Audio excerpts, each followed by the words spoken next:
Hello everyone, তোমরা সবাই কেমন আছো? আশা করি সবাই খুব ভালো আছো। আমিও খুব ভালো আছি। আমি পূজা তোমাদের সাথে শেয়ার করতে চলে এলাম আবারও একটা নতুন ব্লগ ভিডিও নিয়ে। আজকে আমি রেডি হয়েছি একটা স্পেশাল কারণে। কারণটা কি বলো তো? কারণটা বলার আগে তোমাদের সাথে একটা জিনিস শেয়ার করি। তো দেখো, আমি এই নতুন ইয়াররিংটা ট্রাই করেছি। এটা কিন্তু খুব ট্রেন্ডিংয়ে চলছে। আমি ফার্স্ট টাইম ট্রাই করলাম। তো আমাকে পরে এটা কেমন লাগছে তোমরা কিন্তু অবশ্যই জানিও। তো চলো এবারে বলি আজকে আমি কিসের জন্য রেডি হয়েছি। তো আজকে ছিল আমার দুই দেওরের বার্থডে সেলিব্রেশনের পার্টি। তো ওদের বার্থডেটা চলে গেছে সেই লক্ষ্মী পুজোর দিন, তো সেইগুলো আমাদের সেলিব্রেট করা হয়নি। একজনের বার্থডে ছিল লক্ষ্মী পুজোর দিন, একজনের বার্থডে ছিল তার পরের দিন। তো যাই হোক, তাই কিন্তু আজকে ঠিক করা হলো যে ওদের বার্থডেটা আজকে সেলিব্রেশন করা হবে একটা রেস্টুরেন্টে।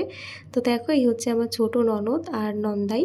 তো সবাই মিলে কিন্তু এখন আমরা একটা রেস্টুরেন্টের উদ্দেশ্যে বেরিয়ে পড়ছি। তো পুরো বার্থডের মানে কেক টেক বা দুখানা জামা তোমাদেরকে দেখালাম, সেটা কিন্তু তোমাদের দাদাভাই অ্যারেঞ্জ করেছিল। তোমরা তো আমার ব্লগেই দেখো যে আমাদের স্পেশাল দিনগুলো কিন্তু ওরা দুজনই স্পেশাল করে তোলে। তো ওদের এই স্পেশাল দিনটা কিন্তু স্পেশাল করে তোলার দায়িত্ব পুরোটাই আমাদের। তাই দেখো, তোমার দাদাভাই কিন্তু ডিউটি থেকে আসার পথে কেক আর দুটো ড্রেস এনেছিল। আর আমরা কিন্তু বার্থডে সেলিব্রেশন করতে বাইরে একটা রেস্টুরেন্টে যাচ্ছি। যেহেতু ওদের বার্থডে দুদিন আগেই চলে গেছে, আমরা আর সময় পাইনি বলে আর সেলিব্রেট করা হয়নি। তো আজকের দিনটাই সিলেক্ট করা হলো। আজকে আমার এক দেওরের ছুটি ছিল, আর তোমার দাদাভাই আজকে একটু তাড়াতাড়ি ডিউটি গিয়েছিলো, ডিউটি থেকে তাড়াতাড়ি চলে এসেছে। তাই কিন্তু আজকের দিনটা আমরা সিলেক্ট করেছিলাম যে আজকে সেলিব্রেশন করব। আর আজকে কিন্তু আমরা যাচ্ছিলাম আমাদের বাড়ির কাছেই একটা রেস্টুরেন্টে, যেটা কিন্তু একদমই নিউ ওপেনিং হয়েছে। আমরা এর আগে কখনোই যাইনি। আর এই রেস্টুরেন্টটা কিন্তু বাড়ি থেকে একদমই বলতে গেলে ওই হাতে গোনা 5 থেকে 10 মিনিট, 10 মিনিটও নয়, তারও কম। তো এটা কিন্তু একদম হাই রোডের ওপরে। আশা করি তোমরা অনেকেই চেনো আর অনেকেই জানো। তো এটা একদমই নিউ লঞ্চ করেছে। তো আমরা কিন্তু আজকে ফার্স্ট টাইমই যাচ্ছি, জানি না সেখানকার অ্যাম্বিয়েন্স বা সেখানে খাবারের টেস্ট কেমন। তো চলো যাওয়া যাক, তোমাদেরকেও নিয়ে যাই আর তার রিভিউটাও দিই সেখানে ব্যবহার কার কীরকম ছিল বা খাবার দাবার কেমন ছিল। তো দেখো, আমরা চলে আসলাম বলতে বলতে। তো এটা হলো কেশারি লাইট হাউস, তোমরা অনেকেই চেনো। তো সেটারই কিন্তু ওরা কিন্তু একটা রেস্টুরেন্ট খুলেছে। তো যাই হোক, দেখো বলতে বলতে আমরা ঢুকে পড়ছি। আর খুব সুন্দর কিন্তু লাইটিং করা, খুব সুন্দর ডেকোরেশন করা। ঢুকতেই দেখতে পাচ্ছ কত সুন্দর ডেকোরেশন করা, আমার তো দেখেই একদম মন ছুঁয়ে গেছে।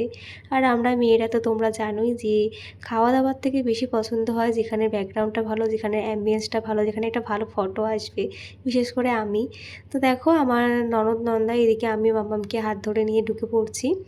আর খুব সুন্দর করে এরা কিন্তু সাজিয়েছিল, আমার তো খুব পছন্দ হয়েছে। এটা একদমই এখনও কিন্তু 1 মাসও হয়নি এটা ওপেনিং হয়েছে। তো গুটি গুটি পায়ে আমরা এখন ঢুকে পড়ছি। তো চলো তোমাদেরকেও ভেতরে নিয়ে যাই আর ভেতরে অ্যাম্বিয়েন্সটা তোমাদের সাথেও শেয়ার করি। তো এই ধাবাটার নাম ছিল কেশারি ধাবা, তোমরা দেখতেই পাচ্ছ। তো দেখো, ভেতরে গিয়ে দেখি ভেতরটা দুর্দান্তভাবে ডেকোরেশন করা, আমার তো খুব পছন্দ হয়েছে। একদম ছিমছামের মধ্যে খুব সুন্দর একটা অ্যাম্বিয়েন্স। তো আমরা যেহেতু অনেকে মিলেছিলাম, তাই কিন্তু আমরা এই কেবিনটাই বসলাম, কারণ আমাদের কেক কাটিং করা হবে। তো ঢুকতে দেখো, এখানে একটা বুদ্ধর মূর্তি ছিল, আর সাথে ছিল একটা লোটাসের একটা গামলার মধ্যে লোটাস ছিল জলের মধ্যে। খুব সুন্দর একটা অ্যাম্বিয়েন্স, দেখতেই পাচ্ছ। আর সবথেকে আকর্ষণীয় যেটা আমার লেগেছে, এখানের এই লাইটের ঝাড়গুলো আমার দুর্দান্ত লেগেছে। তোমরাও জানিও তোমাদের এই অ্যাম্বিয়েন্সটা কেমন লাগলো। তো এখানে আসার পরে কিন্তু প্রথমে আমরা আমাদের একটা অর্ডার দিয়ে দিচ্ছিলাম, কারণ অনেকটাই দেরি হয়ে গেছে, দুটো বাচ্চাকে বাড়ি গিয়ে খাওয়াতে হবে। তো এই দেখো, তোমার দাদাভাই কিন্তু ওদের জন্যই একটাই কেক নিয়ে এনেছিলো, যেহেতু দুজন মিলেই কাটবে। তো কেকটাও কিন্তু খুব সুন্দর ছিল। আর দেখো, এই যে লাইটের ঝাড়টা আমার খুব সুন্দর লেগেছে, তাই কিন্তু বারবার তোমাদেরকে দেখাচ্ছিলাম। তোমরাও জানিও তোমাদের কেমন লেগেছে।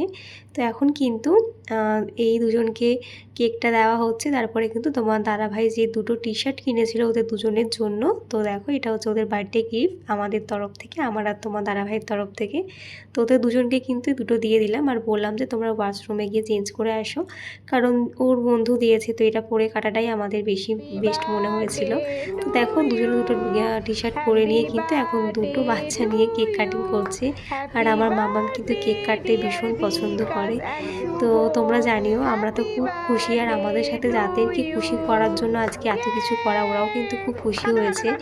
তো দেখো, দুজনে মিলে কেকটা কাটিং করছে। তো সবসময় কিন্তু আমার বা তোমার দাদাভাই বার্থডেটা বাড়িতেই সেলিব্রেট হয়, তাই ভাবলাম যে ওদের বার্থডেটা মানে বাইরে কোথাও একটা সেলিব্রেট করা হোক, যদিও আগেরবারও কিন্তু বাইরেতেই সেলিব্রেট করা হয়েছিল। তো দেখো এবার তোমার দাদাভাইকে খাইয়ে দিচ্ছে। তো তোমরা সবাই ওদেরকে আশীর্বাদ করো, ওরা যেন খুব ভালো থাকে, জীবনে আরও অনেক উন্নতি করুক। আর আমাদের এই বন্ধুত্বটা যেন সারা জীবনে এরকমই থেকে যায়, সবাই যেন হাসি মুখে একসাথে থাকতে পারি। যাই হোক, দেখো এখন কিন্তু কেক খাওয়ানোর পালা, সবাই সবাইকে কেক খাইয়ে দিচ্ছে। তো দেখো শুভ আমাকে কেকটা খাইয়ে দিচ্ছিল, আমিও একটু শুভকে খাইয়ে দিলাম। তো ওদের বার্থডেটা দুদিন পরে সেলিব্রেট করা হলেও কিন্তু খুব মজা হয়েছিল। হয়তো অল্প টাইমের জন্য আমরা এই সময়টা কাটিয়েছিলাম, তবে কিন্তু বেশ মজা হয়েছিল। তারপরে দেখো আমি এখন সবাইকে কেকটা কেটে দিচ্ছি। যেহেতু এখন স্ন্যাক্সে কিছু খাওয়া হবে, তাই কিন্তু কেকটা আমরা অল্প পরিমাণেই কেটে কেটে সবাই মিলে খেয়েছি।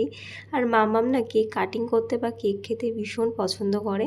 তো ও কিন্তু অনেকক্ষণ ধরেই বলছিল কেক খাবো কেক খাবো, তো ওকে প্রথমে কেকটা দিয়ে দিয়েছিলাম। তারপরে দেখো স্টার্টারে আমাদের এসে গেছিলো ফিশ কাবাব, যেটা খেতে দুর্দান্ত ছিল। ফিশ কাবাব কোনোদিনই আমরা ট্রাই করিনি, প্রথমবার এখানে ট্রাই করলাম। তো এখানে নাকি এটা খুব স্পেশাল একটা ডিশ, ওরাই বললো এটা অর্ডার করার জন্য, তাই কিন্তু আমরা প্রথমে ফিশ কাবাবটা অর্ডার করেছিলাম। খেতে বেশ ভালোই ছিল। তো যারা এখানে এসেছো বা আসোনি এখনও অবধি, এখানে অবশ্যই ভিজিট করতে পারো। আর ভিজিট করলে কিন্তু এই ফিশ কাবাবটা অবশ্যই ট্রাই করো, খেতে খুব ভালো ছিল। আমি যদিও ফার্স্ট টাইম ফিশ কাবাব ট্রাই করলাম, আমার তো খুব ভালো লেগেছে। তারপরে কিন্তু আমরা মেন কোর্সে অর্ডার দিয়েছিলাম হচ্ছে মাটন বিরিয়ানি। আর আমার নন্দাই যেহেতু মাটন খায় না, ও চিকেন বিরিয়ানি নিয়েছিল। তো দেখো এখানে আমাদের অর্ডারটাও চলে এসেছে। আর মানে ফিশ কাবাব খাওয়া শেষ হয়নি, তার আগে কিন্তু বিরিয়ানি দিয়ে দিয়েছিল। তো দেখো বিরিয়ানিটা খেতে এত সুন্দর ছিল যে কি বলবো। দাদা বৌদির পরে কিন্তু এখানের বিরিয়ানিটা আমার এত ভালো লাগলো, দাদা বৌদির স্টাইলেরই ছিল, খুব সুন্দর ছিল বিরিয়ানির টেস্টটা। এক একটা বিরিয়ানি দেখবে শুধু খাওয়া যায় না, একটু শুকনো টাইপের থাকে, কিন্তু এই বিরিয়ানিটা না শুকনো না হেভি, মানে খুব সুন্দর ছিল এক কথায়, আমার তো খুব ভালো লেগেছে। তো দেখো তোমাদেরকে দেখাচ্ছি আর ভয়েস ওভার দিচ্ছি, আমার আবার খেতে ইচ্ছা করছে। যাই হোক, দুর্দান্ত এক কথায় খুব ভালো টেস্ট ছিল। তো আমরা কিন্তু সবাই মিলে এখন বিরিয়ানিটা এনজয় করছি। আর তোমাদের ব্লগটা কেমন লাগলো সবাই কিন্তু অবশ্যই জানিও। আর ওদেরকে কিন্তু অনেক অনেক আশীর্বাদ করো, ওরা যেন জীবনে আরও উন্নতি করতে পারে আর আরও ভালো থাকতে পারে। আর আমাদেরও যেন এই বন্ধুত্বটা সারা জীবন যেন এরকমভাবেই আমরা রাখতে পারি। আর এখানে এসে যা খাওয়া দাওয়া করলাম, এই পুরো বার্থডে ট্রিটটাই কিন্তু আমার দুই দেওয়ারের তরফ থেকে ছিল। যাই হোক, এত সুন্দর জায়গায় নিয়ে আসার জন্য অনেক অনেক ধন্যবাদ তোমাদের দুজনকেই। তো এবারে বাড়ি চলে যাবো, বাড়ি যাওয়ার আগে কিন্তু এখানে একটু ফটো বা ভিডিও নিয়ে নিচ্ছিলাম, যেহেতু ঢোকার সময় এখানে কোনো ফটো বা ভিডিও নিইনি। যাই হোক, তোমাদের আজকে এই ভিডিওটা কেমন লাগলো অবশ্যই জানিও, ভালো লাগলে কিন্তু লাইক কমেন্ট করতে কেউ ভুলো না। তোমাদের করা একটা লাইক কমেন্ট কিন্তু আমাকে নেক্সট ভিডিও বানাতে আরও আগ্রহী করে তুলবে। তাহলে চলো আজকের মতন টাটা, দেখা হচ্ছে আবার কোনো নতুন ভিডিওতে। বাই সবাইকে, সবাই খুব ভালো থেকো অ্যান্ড সুস্থ থেকো।